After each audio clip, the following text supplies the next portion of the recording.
So after exploring Descartes' later life and academic background, we see him returning to France.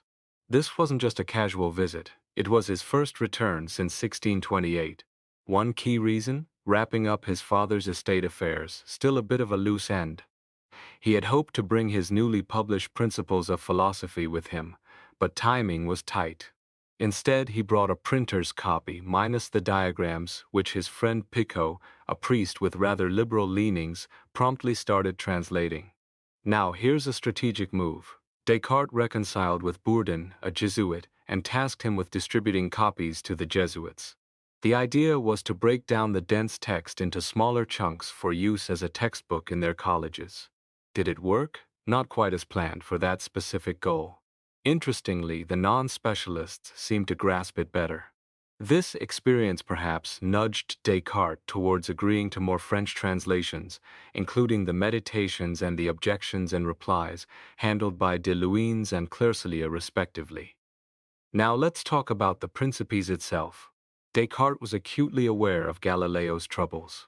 Remember, Galileo insisted on the Earth moving as a demonstrable truth, while Copernicus had merely proposed it as a hypothesis.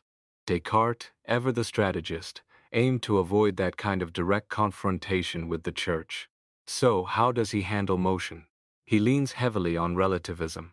Everything is relative to its frame of reference. Think about it.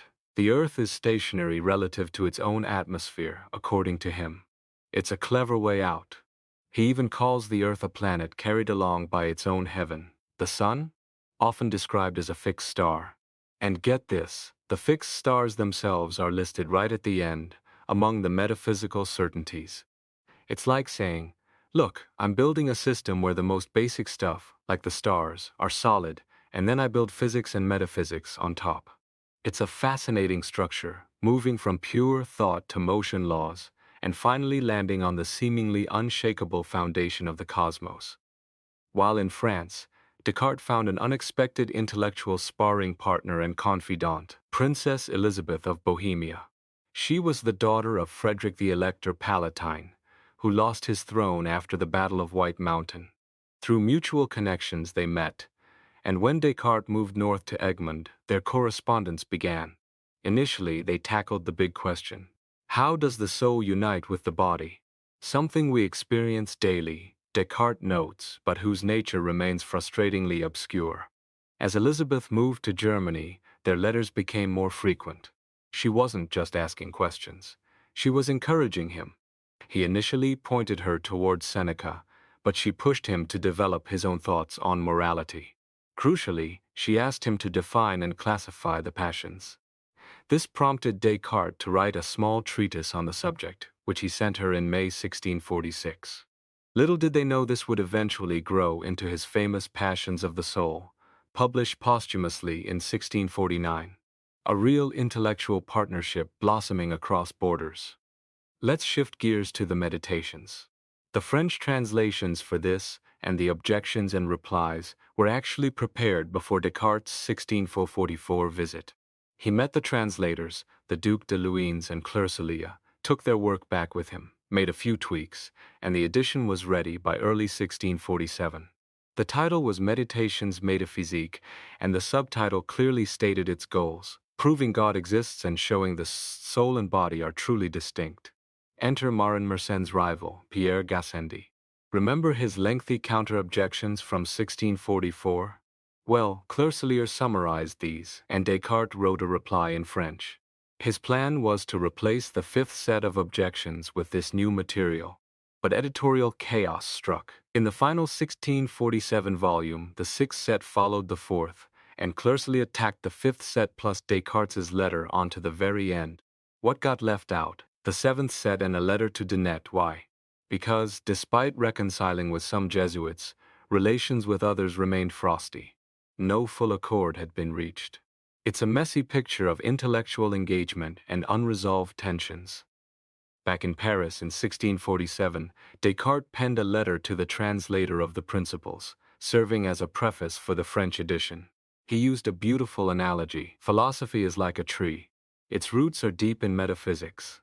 The trunk is physics, providing nourishment. And branching off are medicine, mechanics, and morals. Now, how did he rate these branches? Medicine? Still not quite there in his opinion. Mechanics? He was genuinely interested, evidenced by his project for a school for craftsmen. But morals? Ah, that was the crown jewel. The most perfect moral system, he said, but only achievable if you already know everything else. An ideal, perhaps, given the state of knowledge. This echoes the ending of The Passions, where he talks about striving to do our best, judging well to act well. It reminds us of the provisional code in the discourse. Perfection was the goal, but he admitted it might take centuries. Yet, he was confident all truths could be derived from his system. His mechanist buddies like Mersenne, though, apparently missed the point. They didn't see how the metaphysical roots necessitated the physical trunk and branches. One major consequence of Descartes' metaphysics was his belief in a material plenum, space completely filled with matter, identified with extension. This naturally led to a famous clash with Blaise Pascal. Descartes learned about experiments in Italy showing a vacuum forming at a certain height in an inverted mercury tube. He lamented Mersenne hadn't told him sooner. Meanwhile, Pascal, using the excellent glassworks from Rouen, was replicating these experiments with various tubes and syringes. Pascal himself was planning a trip to Paris for medical advice, and on September 23, 1647, the two met. Spoiler, it wasn't a productive meeting. There was a crowd, Pascal was tired, and Roberval, a known critic of Descartes, mocked his explanation involving subtle matter filling the void. After Mersenne's death in 1648, Descartes used Carcavy as his scientific correspondent. In June 1649, he wrote to Carcavy about an experiment he'd advised Pascal to try. Descartes was sure it would succeed, perfectly aligning with his principles. He even hinted Pascal wouldn't have bothered without his backing, given their opposing views. Talk about a confidence gap. In early 1648, Descartes embarked on a new project, explaining embryonic development from the very beginning. He wrote to Elizabeth about it. This work evolved into his Description du Corps Humain, later published in 1664, subtitled The Formation of the Fetus. He intended this to supersede his earlier description of the fully formed human. Back in 1639, he'd already envisioned generation as a natural process governed by mechanical laws set by God. He even planned a long stay in France, possibly wintering there, after being offered a royal pension. But fate intervened. On April 16, 1648, he spent the day interviewing a young student, Berman. They had lunch, and Berman took meticulous notes, later polished by Cloberg. They discussed the meditations, then moved to the principles. Here, Descartes made some crucial comments on divine freedom and the creation of eternal truths, highlighting the novelty of his positive conception of infinity. He also tempered his earlier high hopes for medical science, quoting Tiberius, "Better rely on your own experience once you hit 30. Food for thought. Descartes finally arrived in France in May 1648. He patched things up with Gassendi, though Roberval continued his attacks. His correspondence really took off during this period. He received a letter asking profound questions about memory and the soul's duration. The author was none other than the great Arnold, hiding his identity. Descartes invited him to discuss it face to face, demonstrating his respect for anyone seeking truth. Much of this voluminous exchange, published later by Clercelia, stemmed from his absence from France and his decision not to go to England. Even his letters with Henry More in 1649 were intellectually rich. Sadly, his main correspondent, Mersenne, fell ill and died in September 1648. Then came the La Fronde uprising in Paris. With barricades going up, Descartes had to flee. That brief hope for peace in France vanished. Yet, just as he was leaving, Queen Christina of Sweden invited him to Stockholm. He expressed reluctance to his contacts, praising France's relative calm. When the Queen sent a ship to fetch him, he let it sail without him. Why? He claimed he had business to finish, perhaps finishing the Passions manuscript, which he delivered to Elsevier in Amsterdam in September 1649. A curious delay, given the invitation, was for the summer. Arriving in Sweden, Descartes wrote to Elizabeth, missing his solitude and the quiet focus it allowed for the search for truth.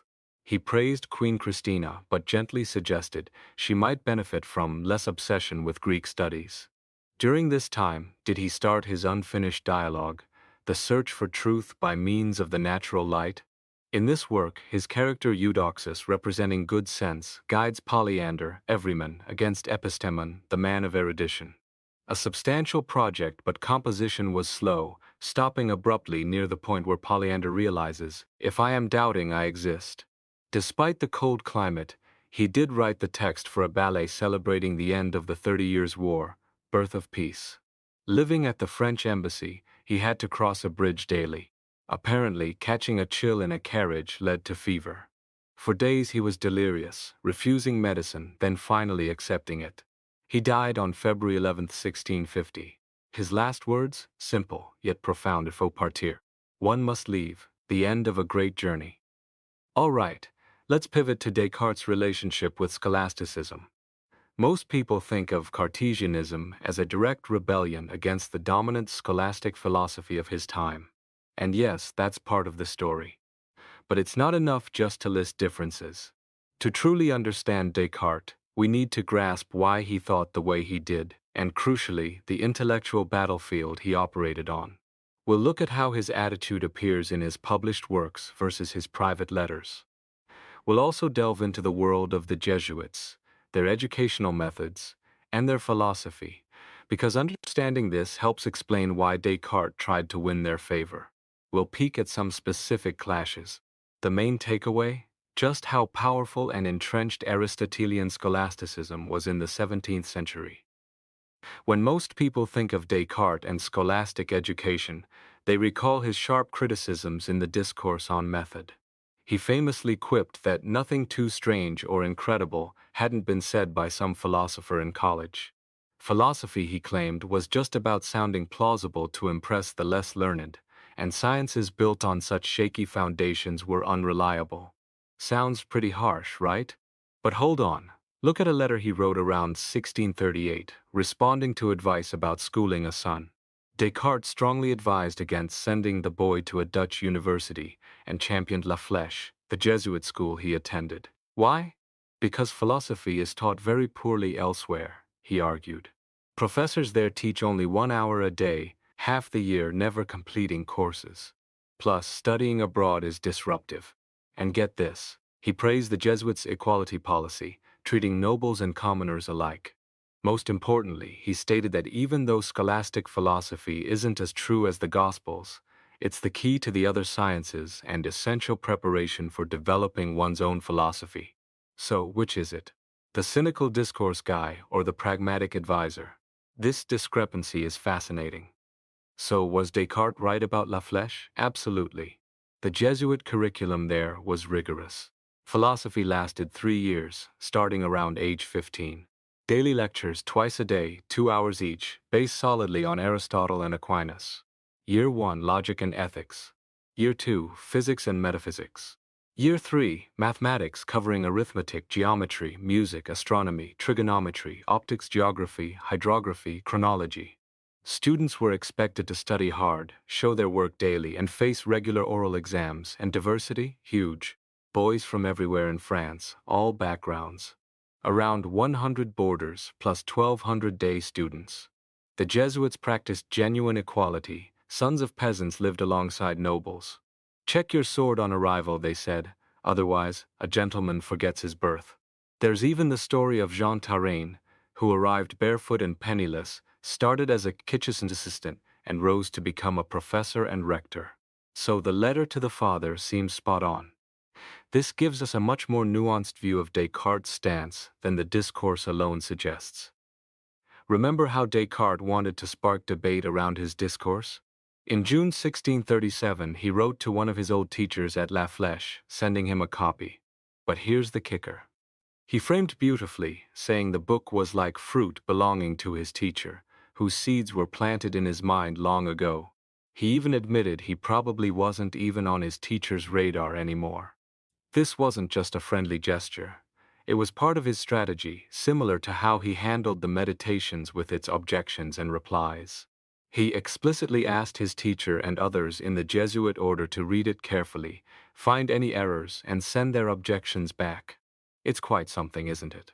The Descartes of the discourse, criticizing scholasticism, being so deferential and almost ingratiating towards his former educators. Curious, indeed. We don't have the teacher's reply, but Descartes followed up in October 1637. He thanked the teacher for remembering him and urged him to send objections, emphasizing that none would carry more weight.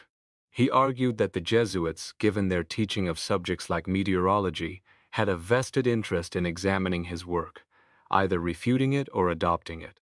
But then, Descartes showed he understood the potential sticking point. The Jesuits' deep-seated fear of novelty, fearing it might upset theological doctrines. He anticipated this concern and tried to reassure them.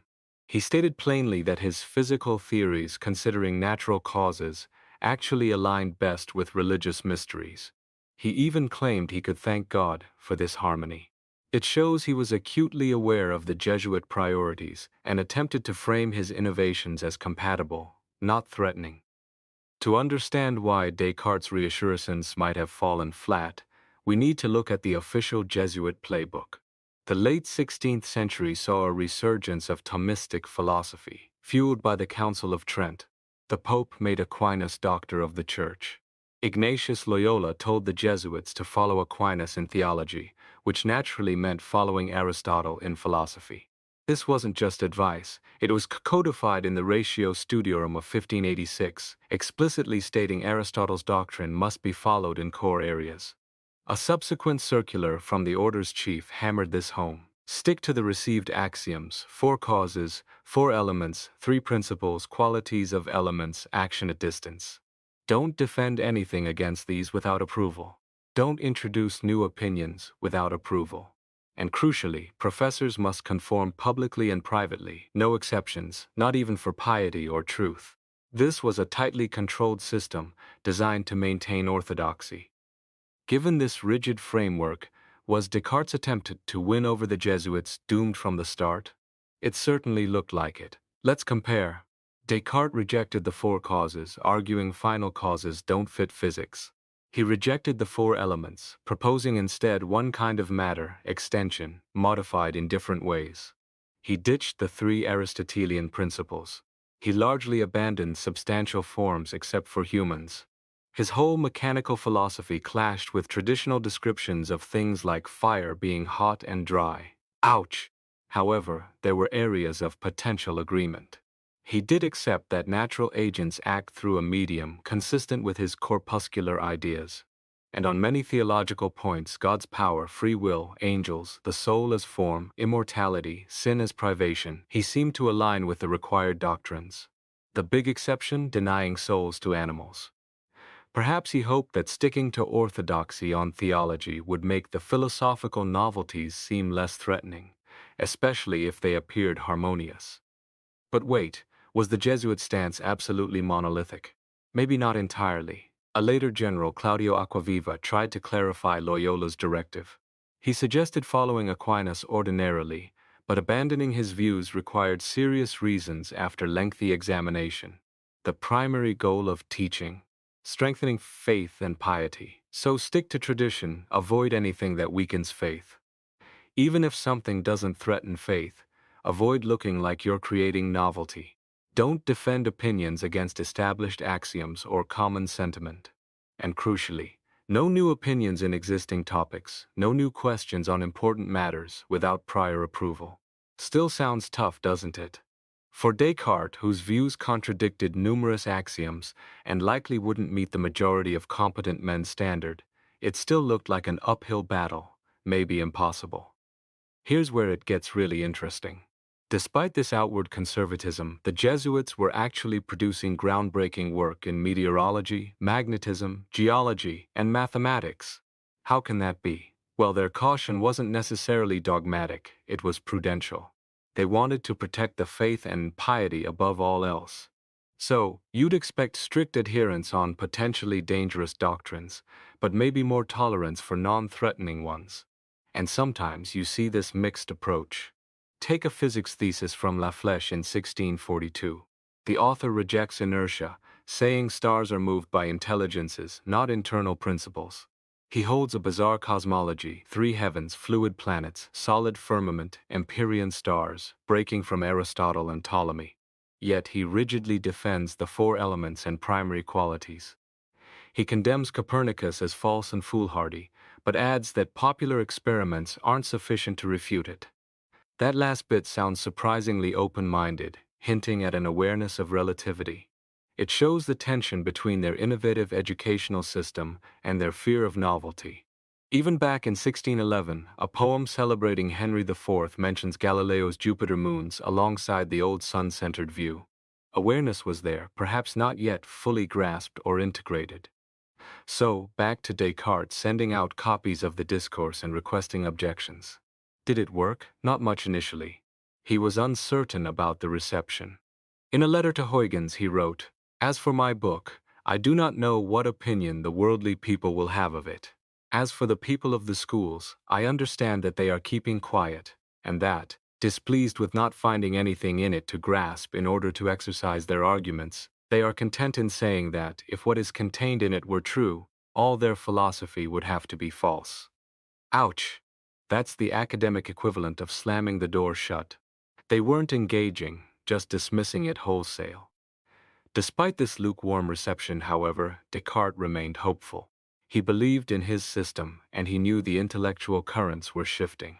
The real engagement was yet to come.